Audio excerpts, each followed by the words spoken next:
نحمده ونصلي على رسوله الكريم اما بعد فاعوذ بالله من الشيطان الرجيم بسم الله الرحمن الرحيم رب اشرح لي صدري ويسر لي امري واحلل عقدة من لساني يفقهوا قولي ربي زدني علما اللهم فقهنا في الدين آمین یا رب العالمین۔ لاسٹ سیشن میں ہم نے بیٹل آف موتا کے بارے میں ڈسکس کیا تھا، رائٹ؟ اب بیٹل آف موتا کے بعد ایک اور ایکسپیڈیشن طے کیا گیا تھا جس کا نام تھا ذات السلاسل، ٹھیک ہے؟ یہ ایکسپیڈیشن موتا کے 1 مہینے کے بعد طے ہوا تھا، ٹھیک ہے؟ جو بیٹل آف موتا ہوئی تھی اس کے 1 مہینے بعد یہ ایکسپیڈیشن طے ہوا تھا، جس میں نبی صلی اللہ علیہ وسلم عمرو بن عاص رضی اللہ عنہ کو 300 مسلمانوں کی فوج کا لیڈر بنا کر بنو خداعہ کی طرف بھیجے، ٹھیک ہے؟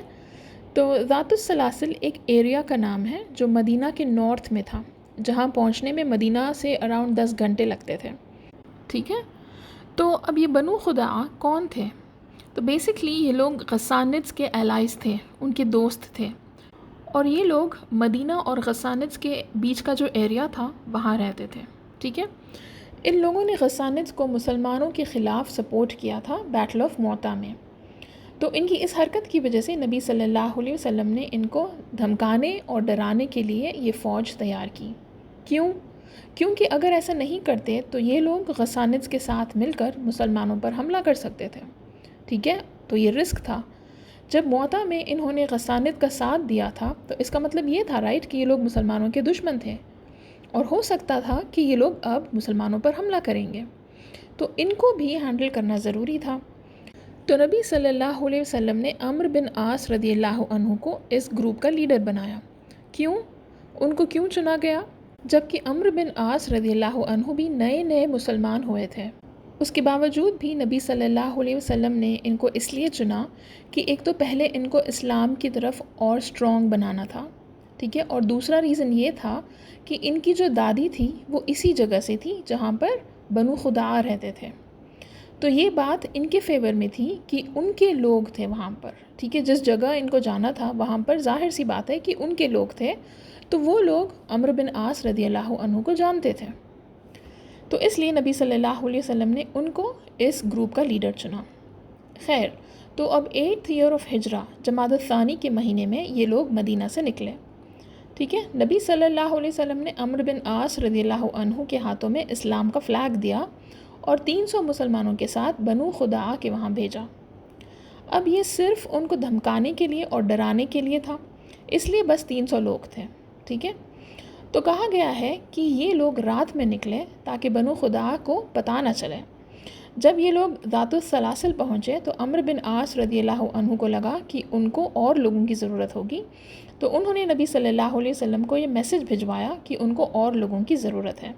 تو نبی صلی اللہ علیہ وسلم نے اور 200 لوگوں کی فوج بھیجی اور ان کا لیڈر بنایا ابو عبیدہ بن جراح رضی اللہ عنہ کو، ٹھیک ہے؟ اور ابو عبیدہ رضی اللہ عنہ کافی پہلے سے ہی اسلام قبول کیے تھے، وہ بہت ہی پہلے سے مسلمان تھے، اور ان کے ساتھ ابو بکر رضی اللہ عنہ اور عمر رضی اللہ عنہ بھی موجود تھے، ٹھیک ہے؟ تو نبی صلی اللہ علیہ وسلم نے ان سے کہا کہ جب تم وہاں پہنچو تو عمرو بن عاص رضی اللہ عنہ کے ساتھ اور ان کی آرمی کے ساتھ جڑے ہوئے رہنا اور آپس میں کوئی اختلافی نہیں رکھنا۔ کس سے بولے یہ؟ ابو عبیدہ بن جراح سے، ٹھیک ہے؟ اب یہ لوگ وہاں پہنچے، دوپہر کا وقت تھا، ابو عبیدہ رضی اللہ عنہ مسلمانوں کو نماز پڑھانے کے لیے آگے بڑھے، ٹھیک ہے؟ وہ بیسکلی ان کو نماز پڑھانا چاہ رہے تھے۔ تو دیکھیے، جو آرمی کا لیڈر ہوتا تھا وہی ان کا امام بھی ہوتا تھا، وہی ان کو نماز بھی پڑھاتا تھا۔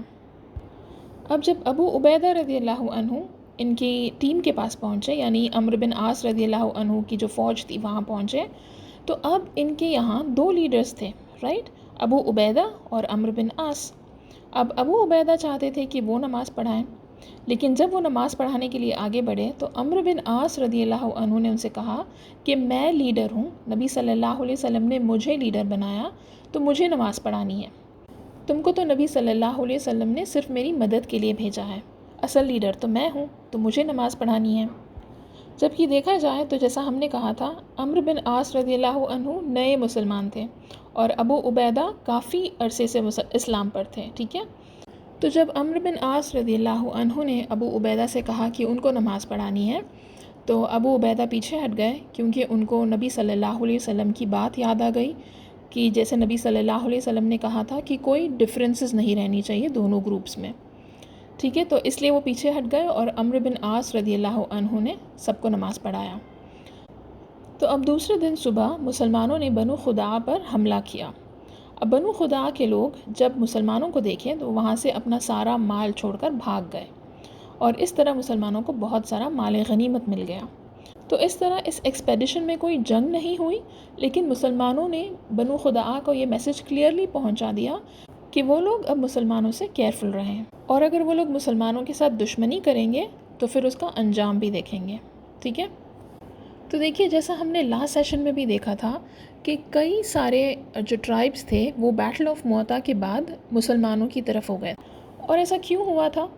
دیکھیے کیونکہ جب یہ لوگ یہ دیکھے کہ کیسے مسلمان جو تھے وہ رومنز کے ساتھ جنگ کر کے آئے ہیں، ٹھیک ہے، ان کی خودداری اور ان کی بہادری کو دیکھ کے ان لوگوں کو لگا کہ ضرور ان میں کوئی نہ کوئی تو بات ہے، ضرور ان کے دین میں کوئی نہ کوئی بات ہے کہ جس کی وجہ سے یہ ان کو اتنی طاقت مل گئی ہے کہ یہ لوگ جا کے اب رومنز کے ساتھ لڑ کے آ رہے ہیں. رائٹ؟ تو کہا گیا ہے اسی لیے اس کے بعد کئی سارے لوگ تھے جو اسلام کی طرف آ گئے، اور مکہ کے مشرکون بھی اب دھیرے دھیرے اسلام کی طرف آ رہے تھے. ٹھیک ہے، ان فیکٹ جب حدیبیہ کی ٹریٹی طے ہوئی تھی تو اگر آپ کو یاد ہو تو جتنے بھی عرب ٹرائبس تھے جو مکہ کے باہر رہتے تھے ان سے یہ کہا گیا تھا کہ وہ یا تو مسلمانوں کی طرف ہو سکتے ہیں یا پھر قریش کی طرف ہو سکتے ہیں. رائٹ؟ اور اگر ان کی ٹرائبس کے ساتھ جو کوئی بھی دشمنی کرے گا یا پھر ان کے ساتھ کوئی جنگ کرے گا تو پھر یہ جس کسی کی بھی پارٹی میں رہیں گے یا پھر مسلمان یا پھر قریش، وہ ان کا ساتھ دیں گے. ٹھیک ہے، وہ لوگ ان کے لیے کھڑے ہوں گے. جس کے بعد کہا گیا ہے کہ بنو خزاع یہ ٹرائب مسلمانوں کے ساتھ ہو گئے تھے. ٹھیک ہے، یہ لوگ مسلمانوں کے سائیڈ ہو گئے اور مسلمانوں سے مل لیے، اور بنو بکر جو تھے وہ قریش کے ساتھ مل گئے. ٹھیک ہے، اور کہا گیا ہے کہ بنو خزاع اور بنو بکر کے بیچ دشمنی ہوا کرتی تھی. اب یہ لوگ دونوں الگ الگ پارٹیز میں مل گئے. رائٹ؟ بنو خزاع مسلمانوں کی طرف ہو گئے اور بنو بکر مشرکون کی طرف ہو گئے تھے. رائٹ؟ تو اب ٹریٹی کے اکارڈنگ، یہ جو حدیبیہ کی ٹریٹی ہوئی تھی اس کے اکارڈنگ ایک پارٹی والے دوسرے پارٹی والوں کے ساتھ 10 سال تک جنگ نہیں کر سکتے، یہ طے ہوا تھا. ٹھیک ہے، تو کہا گیا ہے کہ کچھ وقت تک یہ لوگ ایک دوسرے کے ساتھ امن سے رہ رہے تھے، لیکن ان کے بیچ امن زیادہ دن تک نہیں رہا. ان کو ان کی پرانی دشمنی یاد آتی تھی، اور بنو بکر نے ایک رات یہ فیصلہ کیا کہ وہ بنو خزاع کے ساتھ اپنا پرانا بدلہ پورا کریں گے. ان کو بیسکلی بنو خزاع کا مال چاہیے تھا، ان کو خون خرابہ نہیں کرنا تھا، صرف ان کا مال لوٹنا تھا. تو بنو بکر یہ فیصلہ کر کے قریش کے پاس مدد کے لیے گئے. اب قریش نے بھی ان کی مدد کی، اور انہوں نے نہ ہی ان کو ہتھیار دیے بلکہ اپنے آدمی بھی دیے ان کی مدد کے لیے، تاکہ یہ لوگ جا کر بنو خزاع سے اپنا بدلہ لے سکیں. تو قریش نے بیسکلی یہ سوچا تھا کہ رات کے اندھیرے میں یہ لوگ اگر حملہ بھی کر لیں گے تو کسی کو پتہ نہیں چلے گا، ویسے بھی یہ لوگ صرف ان کو لوٹنا چاہتے تھے.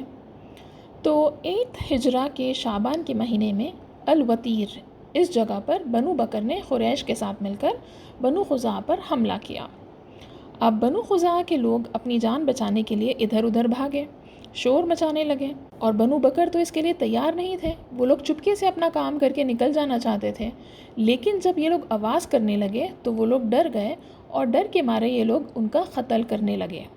ٹھیک ہے، تو بنو خزاع کے کچھ لوگ اپنی جان بچانے کے لیے حرم میں گھس گئے، یہ سوچ کر کہ کم سے کم وہاں ان پر حملہ نہیں کریں گے. لیکن بنو بکر نے ان کو حرم میں بھی نہیں چھوڑا، ان کا وہاں بھی پیچھا کیا اور کئی سارے لوگوں کا قتل کیے. اس طرح بنو خزاع کے کافی لوگ مارے گئے. اب اس کے بعد کیا ہوا؟ اب دوسرا دن بنو خزاع کا جو چیف تھا وہ اپنے کچھ لوگوں کے ساتھ نبی صلی اللہ علیہ وسلم کے پاس پہنچا. کیوں؟ کیونکہ وہ لوگ اب مسلمانوں کی سائڈ تھے. رائٹ؟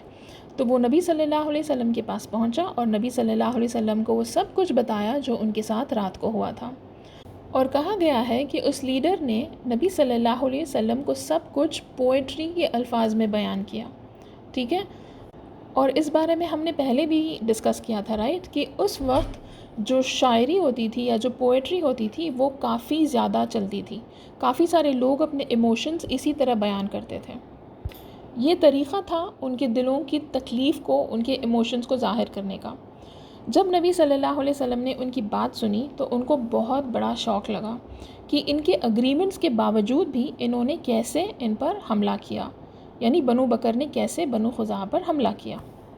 تو ان کی بات سن کر اب نبی صلی اللہ علیہ وسلم نے ان سے کہا کہ کیونکہ تمہارے ساتھ ناانصافی ہوئی ہے تمہیں مدد ضرور ملے گی۔ اس کے بعد نبی صلی اللہ علیہ وسلم نے ابو سفیان کو، یعنی کہ مکہ میں ابو سفیان کو یہ میسج بھجوایا کہ اس حرکت کی وجہ سے ان کے بیچ جو اگریمنٹس ہوئے تھے وہ توڑ دیے گئے، رائٹ؟ تو اس حرکت کی وجہ سے یہ جو ٹریٹی طے ہوئی تھی اگر وہ برقرار رکھنی ہے تو قریش کو بنو بکر کے ساتھ سارے رشتے توڑنے ہیں، جتنے لوگ مارے گئے ہیں ان سب کے لیے بلڈ منی بھی دینا ہوگا۔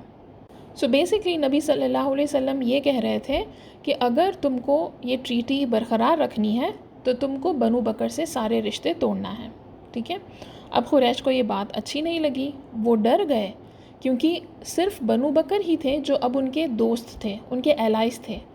اب اگر یہ لوگ ان کا بھی ساتھ چھوڑ دیں گے تو پھر ان کا ساتھ کون دے گا؟ یہ اکیلے ہو جائیں گے۔ اور جو دوسری بات سے یہ لوگ ڈر رہے تھے وہ یہ تھی کہ اتنے سارے لوگوں کی بلڈ منی یہ لوگ کہاں سے لائیں گے، اتنا پیسہ یہ لوگ کہاں سے دیں گے؟ آلریڈی یہ لوگ بہت بڑے نقصان میں تھے پہلے سے، رائٹ؟ ان کے پاس پیسہ نہیں تھا، ان کی حالت پہلے سے ہی خراب تھی، یہ لوگ اتنا پیسہ افورڈ نہیں کر سکتے تھے۔ یاد ہے نا ان کے کیریوانس بھی لوٹ لیے گئے تھے، رائٹ؟ تو اب قریش ڈر گئے، انہوں نے سوچا نہیں تھا کہ ان کا سچویشن اتنا سیریس ہو جائے گا۔ وہ لوگ فوراً ایک میٹنگ رکھے اور یہ ڈیسائیڈ کیے کہ ان کا لیڈر یعنی ابو سفیان مدینہ جا کر نبی صلی اللہ علیہ وسلم سے بات کرے گا۔ تو اب اس میٹنگ کے بعد ابو سفیان مدینہ آئے اور وہ سب سے پہلے اپنی بیٹی کے یہاں گئے۔ ان کی بیٹی کون تھی؟ حبیبہ رضی اللہ عنہا، جو نبی صلی اللہ علیہ وسلم کی بیوی تھی، یاد ہے نا؟ تو اب یہ حبیبہ کے پاس گئے یہ سوچ کر کہ شاید یہ ان کے کچھ کام آئیں گی، اور کیونکہ وہ نبی صلی اللہ علیہ وسلم کی بیوی تھی، رائٹ؟ تو وہ نبی صلی اللہ علیہ وسلم کو منا لیں گی۔ اور کہا گیا ہے کہ ابو سفیان اپنی بیٹی سے کافی سال بعد مل رہے تھے، اراؤنڈ 12-13 سال ہو چکے تھے ان کو ملے ہوئے، کیونکہ جب یہ مکہ سے ہجرت کر کے ابیسینیا چلی گئی تھی اس کے بعد یہ واپس اب نکاح کے بعد مدینہ آئی تھی۔ تو اب ابو سفیان حبیبہ رضی اللہ عنہا سے ملے، بیسکلی ان کے گھر گئے، اور کہا گیا ہے کہ ابو سفیان نے ان کے یہاں ایک میٹ بچھا ہوا دیکھا جس پر وہ بیٹھنے جا رہے تھے۔ اتنے میں ہی حبیبہ رضی اللہ عنہا نے جلدی سے اس میٹ کو اٹھا لیا۔ ابو سفیان حیران ہو کر ان سے پوچھے کہ یہ میٹ میرے لائق نہیں ہے یا پھر میں اس کے لائق نہیں ہوں؟ تو حبیبہ رضی اللہ عنہا نے جواب دیا کہ اس پر اللہ کے رسول صلی اللہ علیہ وسلم بیٹھتے ہیں اور میں نہیں چاہتی کہ آپ اس پر بیٹھ کر اس کو گندہ کریں کیونکہ آپ شرک سے ناپاک ہیں۔ ابو سفیان کو غصہ آیا اور وہ وہاں سے نکل گئے۔ پھر وہ نبی صلی اللہ علیہ وسلم کے پاس ڈائریکٹ گئے بات کرنے کے لیے، ان کو سمجھانے کے لیے، لیکن نبی صلی اللہ علیہ وسلم نے ان کی کوئی بات نہیں سنی، وہ وہاں سے اٹھ کر چلے گئے۔ تو کیونکہ نبی صلی اللہ علیہ وسلم نے ان کی بات نہیں سنی، اب ابو سفیان جو ہے وہ ابو بکر رضی اللہ عنہ کے پاس گئے کہ وہ جا کر ابو سفیان کی طرف سے نبی صلی اللہ علیہ وسلم سے بات کریں۔ اب ابو بکر رضی اللہ عنہ بھی ان کی بات سن کر یہ بولے کہ جب رسول اللہ صلی اللہ علیہ وسلم آپ سے بات نہیں کرنا چاہتے تو پھر میں اس میں کچھ نہیں کر سکتا، میں نبی صلی اللہ علیہ وسلم کے خلاف نہیں جا سکتا۔ اب اس کے بعد ابو سفیان عمر رضی اللہ عنہ کے پاس گئے، عمر رضی اللہ عنہ نے بھی ان کی بات نہیں سنی۔ اس کے بعد ابو سفیان علی رضی اللہ عنہ کے پاس گئے اور علی رضی اللہ عنہ نے بھی ان کی کوئی بات نہیں سنی۔ تو اب انہوں نے جتنی کوششیں کرنی تھی کر لی۔ اب یہ سوچ کر کہ کوئی ان کی مدد نہیں کرنا چاہتا، وہ مایوس ہو کر واپس مکہ چلے گئے۔ اب مکہ جانے کے بعد وہ ان لوگوں کو سب کچھ بتائے، مکہ والوں کو وہ سب کچھ بتائے کہ کس طرح ان کی بیٹی، نہ ابو بکر، نہ عمر، نہ علی نے کسی نے ان کی مدد نہیں کی۔ تو یہ بات سن کر اب مکہ کے مشرکون جو تھے وہ اور بھی زیادہ ڈر گئے، ان کو سمجھ میں آ گیا تھا کہ ضرور کوئی مشکل آنے والی ہے، یہ سچویشن بہت ہی سیریس ہو گیا تھا۔ اب اس انسیڈنٹ کے کچھ دنوں بعد نبی صلی اللہ علیہ وسلم نے عائشہ رضی اللہ عنہا سے تیاری کرنے کو کہا، ٹھیک ہے؟ کس بات کی تیاری؟ کہ ان کو ایک ایکسپیڈیشن پر جانا ہے، ٹھیک ہے؟ اور انہوں نے سارے مسلمانوں کو جمع کیا اور سب سے بولے کہ تیاری شروع کرو، ہم سب کو ایک ایکسپیڈیشن پر جانا ہے، جنگ کے لیے جانا ہے، اور ہر ایک مسلمان کو اس میں حصہ لینا ہے، ٹھیک ہے؟ ان فیکٹ مدینہ کے باہر بھی جتنے ٹرائبز اسلام پر آئے تھے ان کو بھی یہ میسج بھجوایا گیا۔ بیسکلی ہر ایک مسلمان کو اس میں پارٹیسپیٹ کرنا ضروری تھا۔ اب تک نبی صلی اللہ علیہ وسلم کبھی بھی اس طرح ہر ایک مسلمان کو فورس نہیں کیے کسی بھی جنگ کے لیے جانے کے لیے، ٹھیک ہے، پر اس بار وہ سب کو فورس کیے، لیکن وہ پھر بھی کسی کو یہ نہیں بتائے کہ ان کو جانا کہاں ہے، ٹھیک ہے۔ اب سب لوگ پریشان ہیں کہ کہیں مکہ تو نہیں جانا ہے۔ کچھ لوگ یہ سوچ رہے تھے کہ شاید مکہ جانا ہوگا، یہ جو سچویشن ہوا تھا ابو سفیان کا، اس کو لے کر وہ لوگ گیس کر رہے تھے، لیکن اگر مکہ جانا ہوتا تو اتنے سارے لوگوں کی ضرورت کیوں ہوتی؟ اور ویسے بھی اب تو ان کے بیچ ٹریٹی طے ہو چکی تھی، رائٹ، اگریمنٹ طے ہو چکا تھا، اور اگر ان کو عمرہ کے لیے جانا ہوتا تو یہ لوگ عمرہ بھی جا سکتے تھے۔ تو اب سب کنفیوز تھے کہ آخر جانا کہاں ہے۔ اتنے میں ہی نبی صلی اللہ علیہ وسلم کچھ لوگوں کو مدینہ کے نارتھ میں ایک جگہ تھی جس کا نام تھا ادم، وہاں بھیجے کہ وہ وہاں جا کر وہاں کا بیسکلی دورہ کر کے آئیں، چیک کر کے آئیں کہ وہاں پانی کیسا ہے، کہ وہ جگہ کیسی ہے، ایٹسیٹرا ایٹسیٹرا۔ اس بات پر لوگ اور زیادہ کنفیوز ہو گئے کہ آخر جانا کہاں ہے، آخر ہو کیا رہا ہے۔ کچھ لوگ یہ بھی سوچنے لگے کہ شاید رومنز کے ساتھ جنگ کرنی ہے، شاید ہمیں پھر سے جانا ہوگا۔ خیر، تو اب نبی صلی اللہ علیہ وسلم نے جو کیا کہ کسی کو وہ نہیں بتائے کہ کہاں جانا ہے، وہ ایسا کیوں کیے؟ بیسکلی ان کا پلان تھا مکہ جانے کا، ٹھیک ہے، لیکن وہ نہیں چاہتے تھے کہ مکہ والوں کو اس بات کا پتہ چلے، اسی لیے وہ ایسا سچویشن کریٹ کرے جس سے کسی کو پتہ نہ چلے کہ آخر وہ لوگ کہاں جا رہے ہیں، ٹھیک ہے۔ اب ابو بکر رضی اللہ عنہ وہ بھی عائشہ رضی اللہ عنہ کے پاس آئے اور ان سے پوچھنے لگے کہ یہ کیا ہو رہا ہے۔ بیسکلی وہ یہ سوچے کہ شاید عائشہ رضی اللہ عنہ کو کچھ پتہ ہے، لیکن عائشہ رضی اللہ عنہ نے بھی ان سے کہا کہ مجھے بھی کچھ نہیں پتہ۔ تو خیر، اب نبی صلی اللہ علیہ وسلم مسلمانوں کو جہاں بھی لے جانا چاہتے تھے، اس جنگ کے لیے کتنے مسلمان جمع ہوئے؟ کہا گیا ہے کہ 10,000 مسلمان جمع ہوئے، ٹھیک ہے، 10,000 مسلمان تیاری کرنے لگے۔ مدینہ سے ہر ایک مہاجر اور ہر ایک انصار اس کا حصہ تھے، اور کہا گیا ہے کہ نکلنے سے 2 دن پہلے نبی صلی اللہ علیہ وسلم نے سب کو یہ بات بتائی کہ ان کو مکہ جانا ہے، ٹھیک ہے۔ اب اس بات پر ایک صحابی جس کا نام تھا حاطب رضی اللہ عنہ، وہ مکہ سے تھے اور ان کی فیملی مکہ میں رہ رہی تھی، اور ان کی فیملی کی پروٹیکشن کے لیے وہ مکہ والوں کو یہ میسج بھجوائے کہ مسلمان جو ہے وہ بیسکلی مکہ پر حملہ کرنے آ رہے ہیں۔ اور وہ ایسا کیوں کیے؟ کیونکہ مکہ میں جو ان کی فیملی رہ رہی تھی ان کا کوئی پروٹیکشن کرنے والا نہیں تھا، یہ بیسکلی ایک غلام تھے اور ان کی فیملی بھی اسی طرح تھی، تو بیسکلی یہ چاہتے تھے کہ اگر ان کی فیملی کو یہ پتہ چل جائے تو وہ لوگ حفاظت سے رہیں گے۔ اب انہوں نے یہ میسج کیسے بھجوایا؟ کہا گیا ہے کہ ایک عورت تھی جو مکہ سے مدینہ آئی ہوئی تھی، اب وہ واپس مکہ جا رہی تھی، تو حاطب رضی اللہ عنہ جو تھے وہ اس عورت کے ہاتھوں مکہ والوں کو ایک لیٹر لکھے، یہ کہہ کر کہ اب مسلمان جو ہے وہ مکہ پر اٹیک کرنے والے ہیں۔ انہوں نے یہ سوچا کہ اللہ تو مسلمانوں کی کسی طرح جیت دلا دیں گے، مسلمانوں کا کوئی نقصان نہیں ہوگا، لیکن ان کی جو فیملی ہے ان کی ذمہ داری ہے کہ یہ ان کی فیملی کی حفاظت کریں۔ تو اس نیت سے بیسکلی ان کی نیت یہ نہیں تھی کہ وہ مسلمانوں کے خلاف جانا چاہتے ہیں، ان کی نیت یہ تھی کہ ان کو اپنی فیملی کو بچانا ہے، اور اللہ تو مسلمانوں کے ساتھ ہی ہے، تو اگر یہ مکہ والوں کو لیٹر بھجوا دیں گے تو اس میں مسلمانوں کو کوئی نقصان نہیں ہو سکتا۔ اس نیت سے وہ اس عورت کے ہاتھوں لیٹر بھجوائے۔ تو کہا گیا ہے کہ وہ عورت ابھی راستے میں ہی تھی کہ اللہ نے جبریل علیہ السلام کو بھیجا اور وہ آ کر نبی صلی اللہ علیہ وسلم کو اس بارے میں بتا دیے۔ جیسے ہی نبی صلی اللہ علیہ وسلم کو یہ بات پتہ چلی، وہ علی رضی اللہ عنہ کو اور کچھ صحابہ کو اس عورت کو ڈھونڈنے کے لیے بھیجے۔ اب وہ لوگ گئے اور اس عورت کو روکے، وہ عورت ان کو مل گئی، وہ اس عورت سے پوچھے، کافی پوچھ تاچھ کرنے کے بعد میں اس عورت نے وہ لیٹر ان کے ہاتھوں دے دیا۔ اب حاطب رضی اللہ عنہ کو بلایا گیا، ان سے پوچھا گیا کہ انہوں نے ایسا کیوں کیا۔ ان کے پوچھنے پر انہوں نے کہا کہ یا رسول اللہ، میری نیت آپ لوگوں کو دھوکہ دینے کی نہیں تھی، مجھے یقین ہے کہ اللہ مسلمانوں کی مدد ضرور کریں گے، میں تو صرف اپنے گھر والوں کے لیے فکر مند تھا۔ یہ بات سن کر عمر رضی اللہ عنہ کو بہت غصہ آیا، اور انہوں نے نبی صلی اللہ علیہ وسلم سے کہا کہ یہ تو دھوکہ ہے، اور اس دھوکے کے لیے حاطب کا قتل کرنا چاہیے، یہ ایک منافق ہے۔ نبی صلی اللہ علیہ وسلم نے عمر رضی اللہ عنہ سے کہا کہ حاطب جنگ بدر میں شامل تھے، یعنی کہ وہ جنگ بدر کے صحابی تھے، اور اللہ ان صحابہ کے بارے میں کیا کہا ہے جو جنگ بدر میں شامل ہوئے تھے؟ جو اس جنگ کا حصہ تھے کہ اللہ نے ان کے سارے گناہوں کو معاف کر دیا ہے۔